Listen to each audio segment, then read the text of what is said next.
Sir आज हम मौजूद हैं दीदेवार जीवन ज्योति के जो संस्थापक हैं दीदेवार सुरजीत सिंह जी। हम इनसे बात करेंगे जो दीदेवार जो संस्था आपने बनाई है, तो थोड़ा सा इसके ऊपर प्रकाश डालें कि ये दीदेवार आखिर वास्तव में है क्या। दीदेवार शब्द आप उसमें परिभाषित करता है, क्योंकि हमारी भारतीय संस्कृति के अंदर जितने भी शब्द बने हैं संस्कृत रूप में या देवनागरी में, हर शब्द का अपना एक महत्व है, उसका मूल्य है। और दीदेवार शब्द का भी अपना महत्व है और उसका मूल्य है। हम आंखों को दीदे कहते हैं और दर्शन को दीदार कहते हैं। जिस चेहरे पर ये दीदे अंकित हैं उस चेहरे का दीदार करने की क्षमता उनमें नहीं। उस चेहरे का नहीं, बल्कि ये आपस में भी एक दूसरे के दीदार करने में सक्षम नहीं। तो मानव ने अनजाने के अंदर अपने इन दीदों से जिसके दीदार करे उसको अपना जीवन का आधार बना लिया और स्वयं खो गया।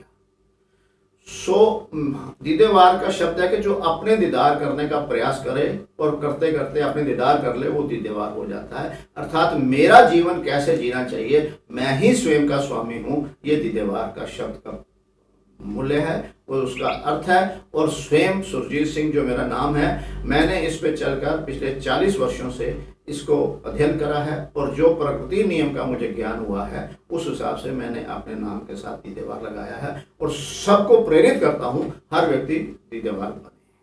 सर आपने स्वयं अभी ये कहा है कि स्वयं जो है व्यक्ति वो दीदेवार बन सकता है, तो ये जितने भी अपने धार्मिक ग्रंथ हैं या धर्म हैं तो सब अपनी अपनी मान्यता रखते हैं, तो दीदेवार को और इसके साथ में आप कैसे कंपैरिजन करेंगे। अभी तक जिनको हम धर्म मानते हैं और जिन ग्रंथों की मान्यता देते हैं, इनके जो रचयिता थे प्रारंभिक के अंदर आरंभ जहां से हुआ है, सबने मानव जाति के लिए कहा है, किसी वर्ग और विशेष के लिए नहीं। मगर धीरे धीरे उनके अनुयायियों ने अपने अपने उस विचारधारा को समझकर एक संप्रदाय बना दिया। इसलिए यहाँ दीदेवार जीवन ज्योति में 3 नियम की बात की जाती है। एक है प्राकृतिक नियम जो स्वयं चलता है, और एक प्रकृति द्वारा सिर्फ मानव को एक अधिकार दिया गया है कि वो अपने जीवन का स्वयं का स्वामी होते हुए अपना नियम बनाए। तो एक व्यक्तिगत नियम है और एक व्यक्ति के द्वारा बनाया अपने समाज का नियम है। अलग अलग समाज गठित हो गए हैं, एक उस जिस परिवेश में वो व्यक्ति रहता है उस समाज का नियम भी वो मानता है। तो दीदेवार इन तीनों को सम्मिलित करके समन्वय से जो भी जीवन जिएगा वही स्वयं का स्वामी है।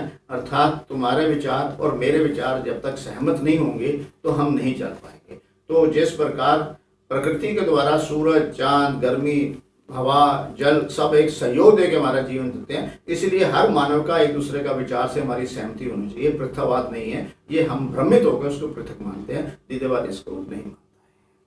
तो सर जिस तरीके से अपने संस्था के बारे में बताया, दीदेवार एक जो है कि अपने स्वयं का उत्थान करने के लिए आपने संस्था बनाई है। कोई भी मनुष्य जो है अपना उद्धार स्वयं ही कर सकता है। तो ये जितने भी जो हम बात कर रहे हैं, चाहे धर्म की बात करें चाहे वो संस्थानों की बात करें, तो दीदेवार कहीं इनसे मैच खाता हुआ एक अलग धर्म बनने तो नहीं जा रहा है। यहाँ पर धर्म तो एक विचारधारा है दीदेवार के नाम से, तो दीदेवार भी एक विचारधारा है और दीदेवार किसी से जोड़ने के बजाय उसको स्वयं से जोड़ रहा है। तू स्वयं का स्वामी है। अगर तू स्वयं का स्वामी है, तेरा कोई स्वामी नहीं, तो तू भी किसी का स्वामी नहीं हो सकता। ये प्राकृतिक नियम से अनुसार है। तो स्वयं से जोड़ना एक विचारधारा है और स्वयं का स्वामी बनना एक अपने जीवन के अंदर सम्राट बनने की है, जो प्रकृति ने सिर्फ और सिर्फ मानव को ये दिया है और किसी जीव प्राणी को नहीं दिया। ये मानव भ्रमित हो गया है और भ्रम वैसे जितने भी ये विचार हैं मानव को कमजोर करने के लिए, दीदेवार उसे सक्षम बनाने के लिए, सम्राट बनाने में प्रेरित।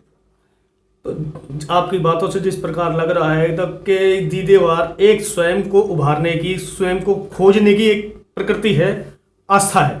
तो कहीं ऐसा तो नहीं है कि ये माना जाए कि ये जिस तरीके से नास्तिक होने का जो एक आधार होता है, नास्तिक बनाने की बात हो रही हो।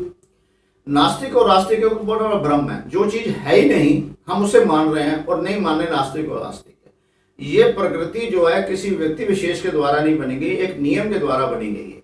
और जिस प्रकार एक नियम द्वारा गाड़ी बनाई गई है, गाड़ी किसने बनाई है, हमें उससे क्या सरोकार है। हमें उस गाड़ी का खरीद के मालिक बन जाए और उससे उस नियम द्वारा चलें, गाड़ी का सदुपयोग करना हमारा काम है। गाड़ी के मालिक संचालित से हमें क्या लेना देना। उसी प्रकार इसी सृष्टि किसने रची है, उसके किस नियम द्वारा मैं बनूं, मुझे अपने जीवन के नियम का ज्ञान हो और मैं स्वचालित चल के अपने नियम का सही उपयोग कर रहा हूं। मुझे किसी प्रकार किसी ने भी अगर किसी को प्रेजेंट दे दिया और उसने वो प्रेजेंट रिसीव कर लिया तो उसका मालिक जो रिसीव करने वाला वो है। अगर मुझे किसी रचयिता ने मुझे जीवन प्रेजेंट कर दिया और मैंने ले लिया तो वो हकदार उसका नहीं है, मेरा है। हम दीवार की यह है कि मैं ही इसका स्वामी हूँ और मैं अपने अनुसार ही इसको जीवन को जीने का हकदार हूँ। तो एक आम आदमी की अगर हम बात करें तो उसे अपने अंदर कैसे आचरण लेके आने चाहिए कि वो अपने जो स्वयं की जो क्षमता है उसको बढ़ा सके अपने नजरिए से, जैसे आपने कहा दीदीवार संस्था के द्वारा स्वयं को जागृत कर सकता है, अपने आप को कैसे जागृत करेगा वो? यहाँ ही हम क्लासेस के अंदर 10 क्लासेस पहले देते हैं और 10 क्लासेस के अंदर ये निश्चित रूप से उसे कहते हैं कि अब तक के जो तेरे प्रश्न हैं वो सभी के आंसर तेरे को यहाँ से मिल जाएंगे और उनसे फिर नए प्रश्न जो तेरे जीवन में आएंगे उसको समाधान करने में तू सक्षम हो जाएगा।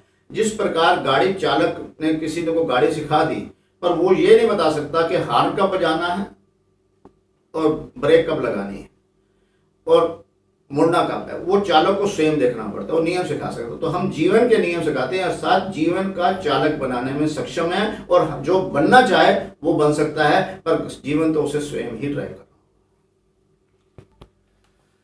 सर, आम जनता को दीदेवार जो संस्था है, आप उनको आम जनता को क्या संदेश देना चाहेंगे, क्या अपील करना चाहेंगे कि उन्हें क्या करना चाहिए? हम ये सबको संदेश देते हैं कि दीदेवार जो कह रहा है उसको एज इट इज मत माने, उस पर शंका करें, सिर्फ पहले उसको स्वीकार भाव से सुने, फिर उस पर शंका करें, जो वो कह रहा है अपने जीवन में उतारें। अगर आपको सही लगे तो अप्लाई करें, गलत लगे तो दीदेवार को बताएं कि यह मार्ग नहीं आया। सो शंका, हम इसको किसी को दावे साथ इसलिए कह रहे हैं कि अगर तू शंका करेगा तो तू स्वयं का स्वामी तभी बन पाएगा जो तेरे जीवन पे आधार है। तेरे को अगर प्यास लगी और कोई वो तेरे को दूध देता है तो तू उसको क्या आता है, नहीं मुझे दूध नहीं चाहिए, प्यास चाहिए, ये कौन बताता है? तेरा स्वामी तो बताता है जो तेरे भीतर की इंद्री बता रही है। तो तू हर जगह जीवन के अंदर जब भी तू देखेगा तो वो अपना ही स्वामी होता है। जब निद्रा आती है तो तेरे को निद्रा आती है, जब शरीर के अंदर कहीं तेरे को खारिश होती है तो तेरे को पता लगती है, भूख तेरे को बताती है, पूरा जीवन तू अपना स्वामी है। और इसलिए कह रहा हूं कि अपना स्वामी बनने के लिए सजग रहें, सजग रहें।